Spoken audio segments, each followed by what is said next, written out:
हम लोग modes of propagation का तीसरा स्टेज, जिसे हम स्पेस वेव प्रोपगेशन कहते हैं, वो हम देखने जा रहे हैं। अब तक हम लोगों ने ग्राउंड वेव और स्काई वेव के बारे में देखा था। आज हम स्पेस वेव देखने जा रहे हैं। स्पेस वेव प्रोपगेशन आप समझ ही रहे हैं, स्पेस के जरिए हवा के जरिए वो प्रोपगेशन होगा। इसमें ये लिमिटेड प्रोपगेशन है, यानी इसमें हर तरह के वेव को आप नहीं भेज सकते हैं। आपने पिछले क्लास में देखा था स्काई वेव प्रोपगेशन में कि 3 से लेकर 30 तक आपका सुरक्षित मतलब सिक्योर प्रोपगेशन था। 30 से 40 में कभी कभी जो है वो आयोनोस्फीयर को पार भी कर जा रहा था और रिफ्लेक्ट बैक होकर आ रहा था। लेकिन 40 से ऊपर तो गारंटेड था कि पार कर जा रहा था। तो 40 से ऊपर वाला वेव, 40 मेगाहर्ट्ज फ्रीक्वेंसी से ऊपर वाला वेव का प्रोपगेशन कैसे होगा? तो वो हमारा स्पेस वेव प्रोपगेशन जरिए होगा। इसमें चलिए सैटेलाइट कम्युनिकेशन भी आप इसको कह सकते हैं। इसमें हमारा आयोनोस्फीयर को पार करके सैटेलाइट तक हमारा सिग्नल पहुंचता है और सैटेलाइट के जरिए फिर डिफरेंट जगह तक पहुंचता है। वास्तव में ये प्रोपगेशन जो है वो स्ट्रेट लाइन प्रोपगेशन है, इसलिए इसका नाम लाइन ऑफ साइट प्रोपगेशन भी कहते हैं। इसमें सीधी रेखा में वेव चलता है। इसके कारण पृथ्वी के कर्वेचर की वजह से कहीं कहीं इसमें ऑब्स्टेकल भी, रुकावट भी आ सकती है। जैसे कि ये टावर है, टावर का हाइट तो ज़्यादा होता है, लेकिन इसमें लगे हुए एंटीना छोटे छोटे होते हैं, मोबाइल टावर की तरह छोटे छोटे होते हैं। अब सोचिए यहाँ से अगर यहाँ सिग्नल जाएगा तो पृथ्वी का जो कर्वेचर है, देख रहे हैं आप कर्वेचर, तो बीच में कहीं पर सिग्नल को रुकावट भी हो सकती है, चूँकि सीधी रेखा में चलता है। बीच में कहीं डिस्टर्बेंस भी तो हो सकता है, ब्लॉकेज भी हो सकता है, इसलिए टावर के हाइट को इसमें ज़्यादा रखा जाता है। एंटीना का साइज छोटा है, इस टावर में एंटीना लगा रहता है ना, लेकिन टावर का हाइट ज़्यादा होता है। एक बार हम इसको पढ़ के दिखाते हैं कि क्या लिखा है हमने। Another mode of radio wave propagation, यानी रेडियो वेव को भेजने का एक दूसरा तरीका, अनदर मोड है जिसे हम बाय स्पेस वेव कहते हैं। स्पेस वेव के जरिए a space wave travels in straight line. Space wave कैसे चलता है? एक सीधी रेखा में चलता है। Straight line from transmitting antenna, यानी भेजने वाला एंटीना ये हमारा ट्रांसमिटिंग एंटीना है, टू रिसीविंग एंटीना, जो रिसीव करता है वहाँ तक, receiving antenna. Space wave propagation is used for line of sight communication, LOS, line of sight communication के लिए इसका इस्तेमाल होता है। एज वेल एज, साथ ही सैटेलाइट कम्युनिकेशन के लिए। मैंने कहा था ना, ये तो सीधा चला गया या फिर ऊपर में कहीं सैटेलाइट होगा, यहाँ से सिग्नल आयोनोस्फीयर को पार करके सैटेलाइट पर गया, सैटेलाइट से फिर आएगा। यानी space wave propagation satellite communication भी आप कह सकते हैं इसको। सीधी रेखा में आपको एक बार तो कन्फ्यूजन लगा होगा कि सर सीधी रेखा बोल रहे हैं, ब्लॉक्ड हो जाएगा, कहाँ आयोनोस्फीयर पार करेगा, दो बात कैसे बोल रहे हैं? यानी दोनों काम के लिए इस्तेमाल है। सीधे भी जा सकता है और नहीं तो फिर आयोनोस्फीयर को पार करके सैटेलाइट पर पहुँचेगा, सैटेलाइट से फिर आएगा। तो line of sight communication as well as satellite communication. और मैंने कहा कि फ्रीक्वेंसी कितना होना चाहिए? 40 मेगाहर्ट्ज ज़्यादा, at frequency above 40 megahertz, 40 megahertz से ज़्यादा। At this frequencies the antennas are relatively smaller. Antenna जो है, अब ये एंटीना नहीं है, आप कन्फ्यूजन मतलब ये टावर है, ये इसमें लगे रहते हैं ट्रांसमीटर, ये सब वो है। Antennas are relatively smaller and can be placed at heights, उसकी ऊंचाई ऑफ मैनी वेवलेंथ्स, कई गुना वेवलेंथ उसकी हाइट होगी, ऊंचाई होगी ये। एबव द ग्राउंड से ऊपर, because of line of sight nature of propagation. क्यों इसका हाइट ज़्यादा होगा? क्योंकि लाइन ऑफ साइट प्रोपगेशन का नेचर है इसका, और इसके जरिए लाइन ऑफ साइट प्रोपगेशन होगा तो कर्वेचर द्वारा कहीं पर डिस्टर्बेंस इसमें पैदा होगा। तो यहाँ पर लिखा हुआ because of line of sight nature of propagation direct waves get blocked at some points, देख रहे ना, by the curvature of earth. इसीलिए इसका टावर का हाइट ज़्यादा रखा जाता है। बात समझ गए हैं? बहुत ही आसान है। अब हम इसका क्या रेंज होगा ये हम इसके बाद बताएंगे, पहले आप इसको नोट कर लीजिए।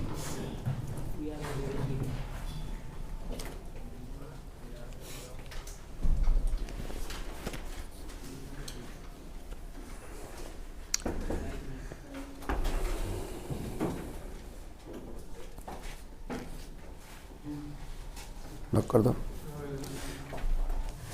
अभी हमने आपको बताया था यहाँ पर स्पेस वेव प्रोपगेशन के बारे में तो इसमें क्या रेंज होगा, लाइन, चूँकि लाइन ऑफ साइट कम्युनिकेशन है ना एक सीधी रेखा में, तो लाइन ऑफ साइट कम्युनिकेशन का रेंज क्या होगा, हम वो बात करने जा रहे हैं। यानी हमारा हेडिंग है range of line of sight communication between transmitting and receiving antenna. ये हमारा ट्रांसमिटिंग एंटीना है, देख रहे हैं आप T, और ये हमारा रिसीविंग एंटीना है R। ये ट्रांसमिटिंग एंटीना का हाइट है HT और रिसीविंग एंटीना का हाइट है HR। और देखिए ये कुछ इस प्रकार से पृथ्वी की सतह पर लंबवत होगा, स्वाभाविक इसका रेडियस देखिए यहाँ से यहाँ तक का रेडियस R है, पृथ्वी का R है, ये R है। ये हमारा ऑरिजिन है, यहाँ से डिस्टेंस ट्रांसमिटिंग एंटीना का dt है और रिसीविंग एंटीना का dr है, और हम कह सकते हैं ट्रांसमिटिंग एंटीना का मैक्सिमम रेंज dm है। हमने सारे टर्म से आपको अभी परिचय करवाया है, एक बार लिख भी देता हूँ यहाँ पर कि कौन सा चीज़ क्या है। हम dm के बारे में बात कर रहे हैं, मतलब मैक्सिमम डिस्टेंस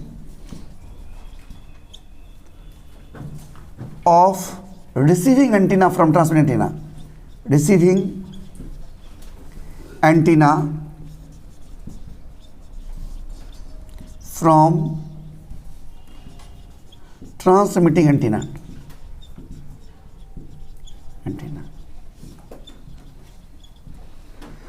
HT मतलब हो गया height of transmitting antenna, height of transmitting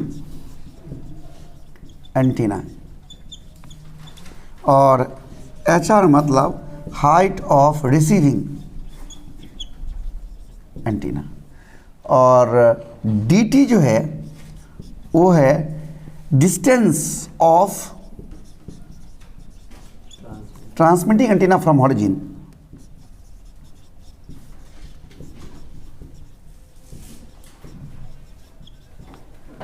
from horizon. इसी प्रकार से dr हो जाएगा डिस्टेंस ऑफ रिसीविंग एंटीना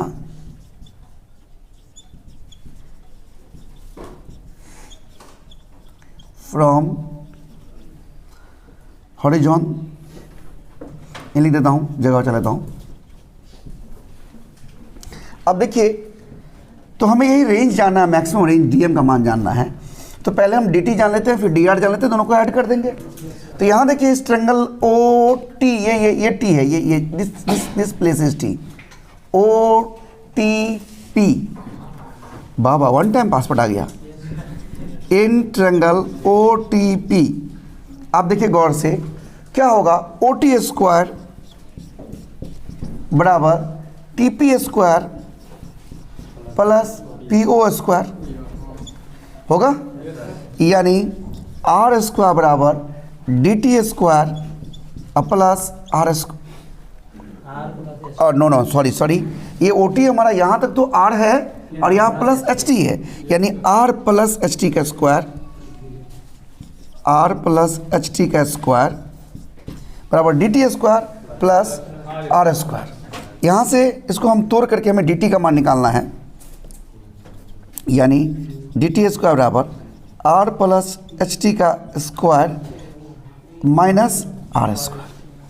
आप इसे देख सकते हैं कि इसे हम कुछ इस प्रकार से तोड़ सकते हैं, या DT स्क्वायर बराबर हम लिख सकते हैं R square plus HT square plus 2RHT minus R square.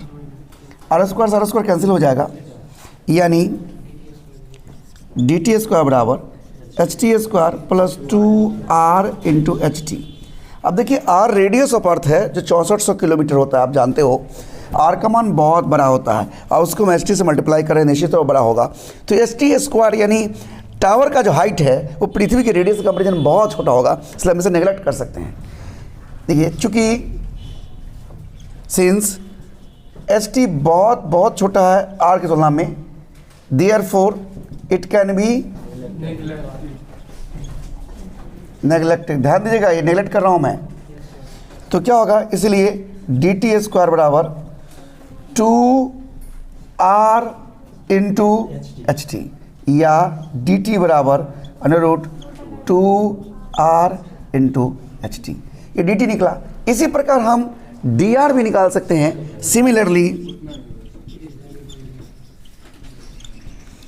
D R बराबर हो जाएगा √2r इंटू एच आर, ये हुआ।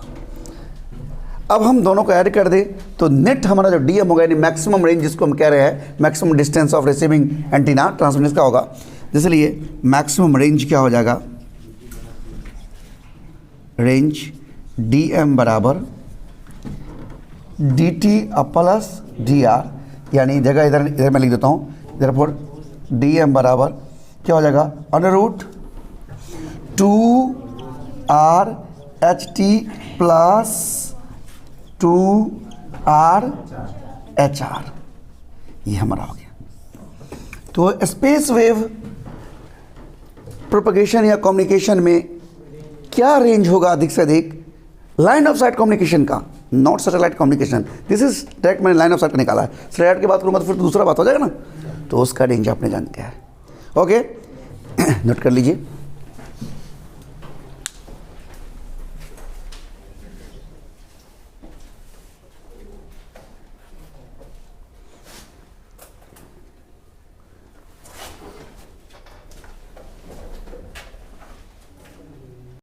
तो अभी आपने देखा था कि स्पेस वेव प्रोपगेशन में लाइन ऑफ साइट कम्युनिकेशन के लिए अधिक से अधिक कितना रेंज हो सकता है, यानी ट्रांसमिटिंग एंटीना से रिसीविंग एंटीना के बीच का मैक्सिमम डिस्टेंस डीएम का मान क्या होगा। तो अभी आपने देखा कि √2r H T plus √2r H R. आपको ये भी जानना चाहिए कि लाइन ऑफ साइट कम्युनिकेशंस का इस्तेमाल या स्पेस पे प्रोपगेशन, मैंने कहा था कि स्पेस पे प्रोपगेशन में सैटेलाइट कम्युनिकेशन भी होता है और लाइन ऑफ साइट कम्युनिकेशन भी होता है।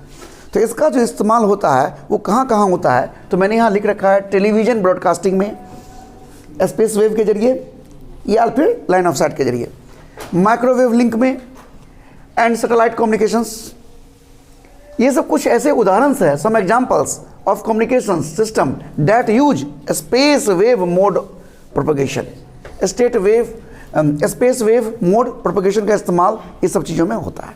अभी हमने एक समराइज करने के लिए मैंने यहाँ लिखा है कि summary of various wave of propagation. आपने 3 प्रकार का देखा था, ग्राउंड वेव, स्काई वेव और स्पेस वेव। तीनों को एक साथ पृथ्वी पर कैसी स्थिति होती है वो देखने के लिए हमने यहाँ एक फिगर बनाया है। आप देख सकते हैं कि ये नीचे जो दिख रहा है आपको, ये हमारा अर्थ है। इस पर देखिए छोटे छोटे टावर्स लगे हुए हैं, ये हमारा ग्राउंड वेव जो सरफेस के लॉन्ग चलता है उसके लिए। आपको पता होगा कि ग्राउंड वेव के लिए मैंने बताया था कि 2 मेगाहर्ट्ज़ से लेकर ग्राउंड 2 मेगाहर्ट्ज़ से ज़्यादा नहीं होना चाहिए, यानी 2 मेगाहर्ट्ज़ तक ही। तो ये short range medium wave propagation के लिए था इस्तेमाल, यानी इसका रेंज ज़्यादा नहीं होगा। तो देखिए ये ग्राउंड वेव के लिए नज़दीक में ऐसा होगा। अगर इसी में लाइन ऑफ साइट LOS मतलब है लाइन ऑफ साइट कम्युनिकेशंस, जैसे प्लेन सब कैसे कंट्रोल्ड होता है, तो लाइन ऑफ साइट कम्युनिकेशन चलिए।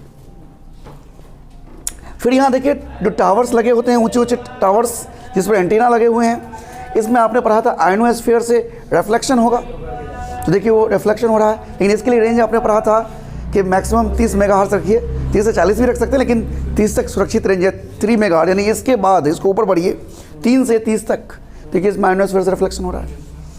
लेकिन अगर आपने उसे बढ़ा दिया मोर देन 30, यानी 40 क्रॉस कर लिया, तो फिर स्पेस वेव प्रोपगेशन देखिए, तो इस तरह से किसी सैटेलाइट के द्वारा कंट्रोल होता है वो।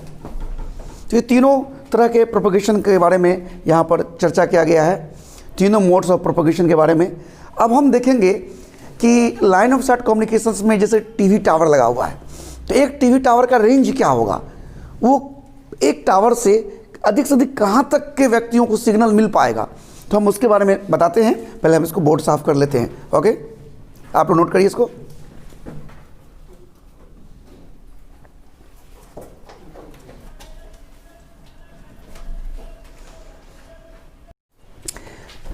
अभी हम देखने जा रहे हैं range of terrestrial television broadcast. Terrestrial मतलब पृथ्वी पर, पार्थिव। तो पृथ्वी पर जो टेलीविजन से चलते हैं उसके लिए ब्रॉडकास्टिंग जो होता है किसी टावर से, उसका क्या रेंज होता है हम वो देखने जा रहे हैं। तो यहाँ पर कहता है let us consider a tower. मान लो कि एक टावर है जिसका हाइट क्या है, h है, एंड रेडियस ऑफ अर्थ, और पृथ्वी का जो रेडियस है वो r है। The signal from the tower AB, इस टावर ए बी से जो सिग्नल चलेगा यहाँ से reaches up to point C and D, C और डी तक पहुँच सकता है due to line of sight communication, यहीं तक, यानी इस बीच में हर जगह मिलेगा, लेकिन इससे आगे नहीं मिल सकता है क्योंकि यहाँ पर ये ऑब्स्टेकल हो गया। तो क्या रेंज होगा, यानी BC का क्या वैल्यू होगा, हम वो जानने का प्रयास कर रहे हैं। तो आइए इस फिगर को देखिए और विचार करिए कि इन ट्रायंगल, अब देखिए BCO में, देखिए BCO में देखिए आप क्या लिखोगे, OB का स्क्वायर बराबर OC स्क्वायर, ठीक है, OC square plus CB square. अब OB कितना है आप देखो, H प्लस R, जहाँ H टावर का हाइट है और R रेडियस है।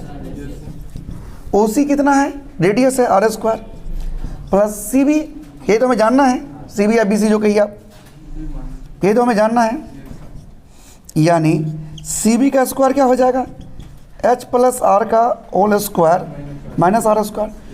इसको तोड़ दीजिए, क्या होगा, H square plus R square plus 2HR minus R square.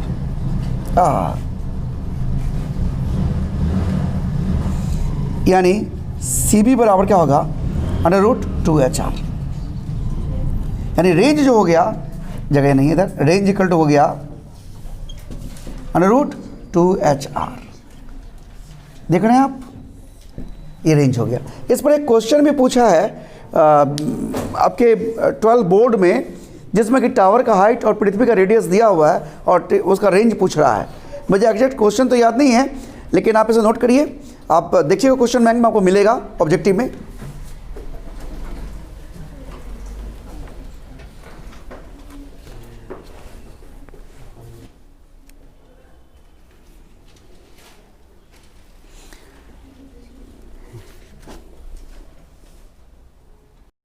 हमने यहाँ पर एक क्वेश्चन एग्जाम्पल लिख रखा है जो कि बोर्ड में पूछा है। अभी मैं क्वेश्चन बैंक से क्वेश्चन ढूंढा है। अभी यहाँ पर जो मैं प्रूफ किया था, आप लोगों के मन में, कई लोगों के मन में हो रहा होगा कि सर ये H स्क्वायर प्लस 2HR है, तो इससे 2HR कैसे लिख दिए। चूँकि H का मान टावर का जो हाइट और रेडियस का तुलना बहुत छोटा है, इसलिए हमने H स्क्वायर को नेगलेक्ट कर दिया है, बहुत छोटा है। Therefore H square is neglected. तो ये बात आप समझ गए हैं, आपके मन में कोई कन्फ्यूजन इसके बारे में नहीं होना चाहिए। अब हम इस क्वेश्चन को बनाते हैं, देखिए आप गौर से। कहता है the height of a TV tower, TV transmission tower at any place on the surface of the earth is 245 metre. यानी टावर का जो ये हाइट है H, वो आपको दिया हुआ है 245 metre. The maximum distance up to which transmission of tower will reach, और वो अधिकतम दूरी जहाँ तक कि ट्रांसमिशन पहुँच सकता है वो क्या है, 245 मीटर, 245 किलोमीटर, 56 किलोमीटर या 112 किलोमीटर। यानी इस चारों चॉइस में से कौन सा सही है वो आपको पूछ रहा है। तो आप तो जानते हो कि पृथ्वी का जो रेडियस होता है R, वो 6400 किलोमीटर होता है। अगर आप इसको मीटर में बदलोगे तो 6400 गुना 10⁻³ मीटर होगा। और आपको जानना है कि क्या रेंज होगा, तो रेंज का फॉर्मूला अभी आपने देखा है कि √2HR होता है, 2HR। आप इसे इस्तेमाल करें तो 2H का मान आप 245 ले लो और R का मान आप 6400 × 10⁻³ ले लो। अब देखो जरा सॉल्व करके क्या आता है ये। तो यहाँ पर आप देख सकते हो कि 6400 है, 6400 का वर्गमूल कितना हो जाएगा, 80, और 245 दूना कितना होगा, 490, और गुना 10⁻³ है ना, तो 3 1 0 और ले क्या होगा, 4 हो जाएगा। यानी 49 गुना 10⁻⁴ हो जाएगा, यानी 80 गुना 2 0 बाहर कर लो, इंटू 49 का क्या होगा 7, 8 7 56 पर 3 0, इतना क्या हुआ, इतना मीटर, यानी 56 किलोमीटर। यानी आपका सही चॉइस C नंबर है, ये आपका सही चॉइस है। तो देखिए ये ऑब्जेक्टिव में पूछा है, बहुत ही सरल सवाल है जिसे आप बना सकते हैं। अब हम देखेंगे कि मॉड्यूलेशन की आवश्यकता क्या है और मॉड्यूलेशन कैसे होता है, ये हम देखेंगे इसके आगे। और इसके साथ हमारा ये ख़त्म भी हो जाएगा कम्युनिकेशन सिस्टम।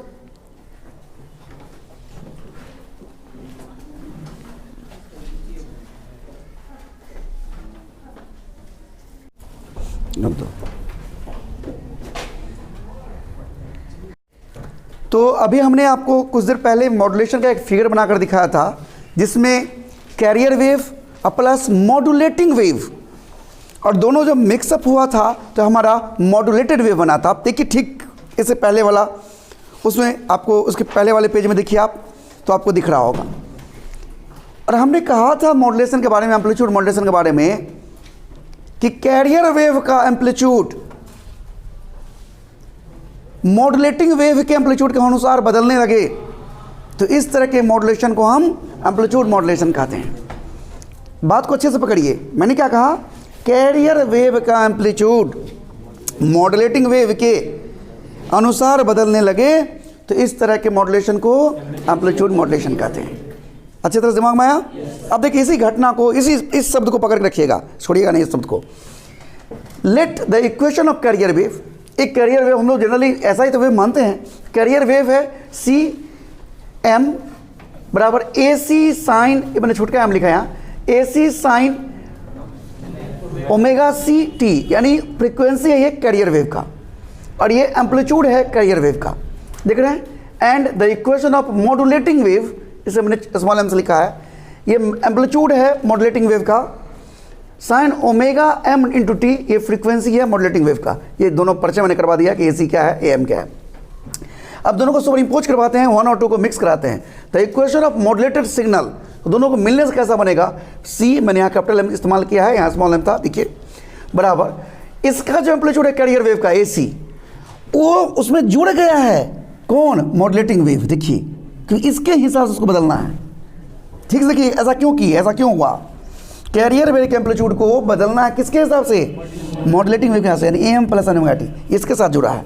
लेकिन जो मॉड्यूलेटेड वेव आया उसका फ्रीक्वेंसी जो है वो कैरियर वेव वाला फ्रीक्वेंसी लिखिए ओमेगा सी इस तरह से है। हालांकि फाइनली सॉल्व करने पर कुछ और आएगा। अब हमने इसको सॉल्व किया, दोनों में से ए सी कॉमन ले लिया, कैरियर वेव का एम्पलीट्यूड कॉमन ले लिया, तो यहाँ बच गया 1 प्लस ए एम, ये जो ए सी कॉमन लिया तो ए सी डिवाइड में हो जाएगा, साइन ओमेगा एम टी, ये साइन ओमेगा टी। अब ये जो ए एम बाई ए सी है, A M by A C से हम म्यू यानी मॉड्यूलेशन या मॉड्यूलेटिंग इंडेक्स या मॉड्यूलेशन इंडेक्स भी कहते हैं, दोनों नाम इसका, मॉड्यूलेटिंग इंडेक्स या मॉड्यूलेशन इंडेक्स। तो ए सी 1, आइए इसके बदले हमने म्यू लिखा, sine omega M T sine omega C T. ध्यान से देखिए आप, तो ये जो हमारा जो ए एम बाई ए सी है यही हमारा म्यू है, यानी हमारा मॉड्यूलेटिंग इंडेक्स है। ध्यान रहे मॉड्यूलेशन इंडेक्स का मान हमेशा 1 से कम या 1 के बराबर रखा जाता है, उससे बड़ा नहीं। काहे, ताकि डिस्टॉर्शन नहीं हो, वेव में कुछ इधर उधर का परिवर्तन नहीं हो, वेव का आकार प्रकार बदल ना जाए, मैसेज कुछ अलग तरीके से अलग शब्दों में नहीं जाने लगे, इसलिए डिस्टॉर्शंस के वैल्यू को कम रखना है।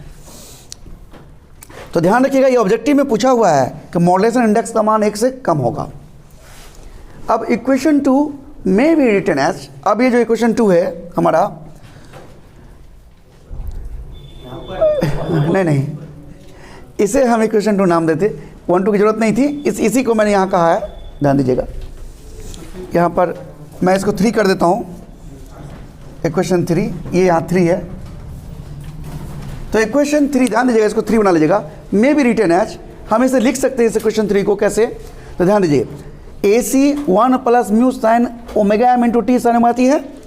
ध्यान दीजिएगा हम इससे इसको गुना करते हैं, तो ए सी तो है 1 गुना sine omega C T, A C देखो ये ए सी से ए सी हुआ और sine omega C T plus फिर गुना करेंगे, तो यहाँ पर ए सी म्यू है, साइन ओमेगा एम टी है, ये भी आ गया साइन ओमेगा सी टी आ गया।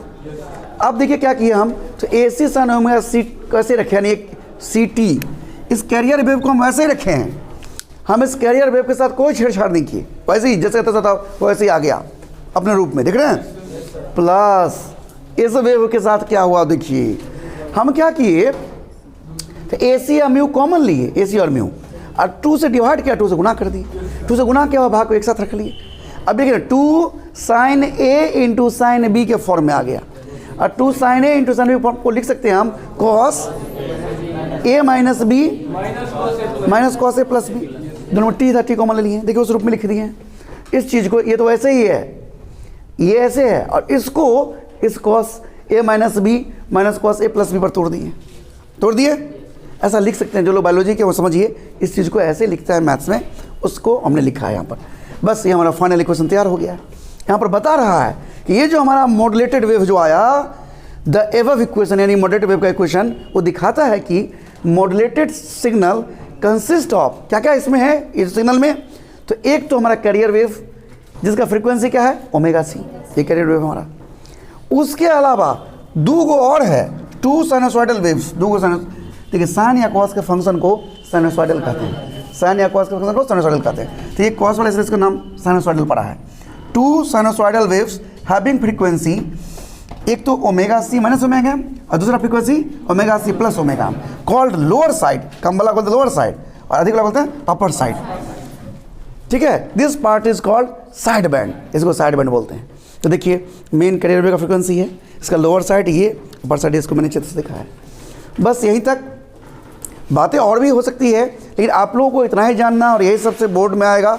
तो अब इसी के साथ आपका 12 का सिलेबस समाप्त होता है। अब आप अगले वीडियो का इंतजार नहीं करेंगे।